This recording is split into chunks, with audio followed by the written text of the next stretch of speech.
Initial part of the transmitter is the radio frequency generator known as oscillator, which produces a high frequency oscillating current when you supply it with a direct current power supply.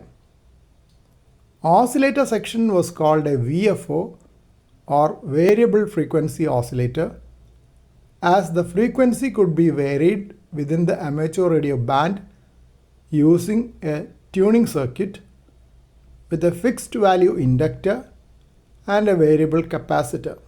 Single frequency crystal oscillators were also there, which had high stability as the frequency depended on the vibration of a quartz crystal, which would be constant at a given temperature.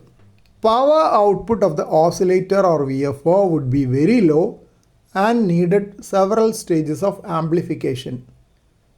Initial stage of RF amplifier can be called as a preamplifier.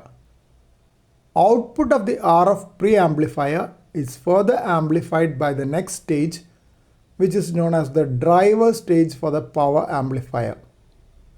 In the VU to VWN circuit, which was popular in 1980s, VFO had two field effect transistors known as BFW10, and the RF preamplifier was SL100.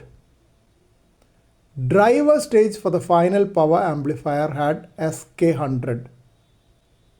Both SL100 and SK100 were bipolar junction transistors. SL100 was NPN while SK100 was PNP transistor. Final power amplifier BD139, an NPN transistor, could deliver up to 7 watt output. Some used to call it a 7/7 transmitter because initial design was for the popular amateur radio band at 7 MHz or 40 meter.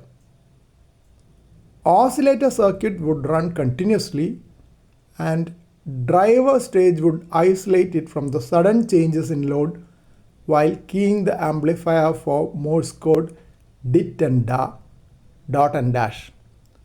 Higher power transmitters would have more driver and buffer stages compared to the simple low power or QRP transmitter.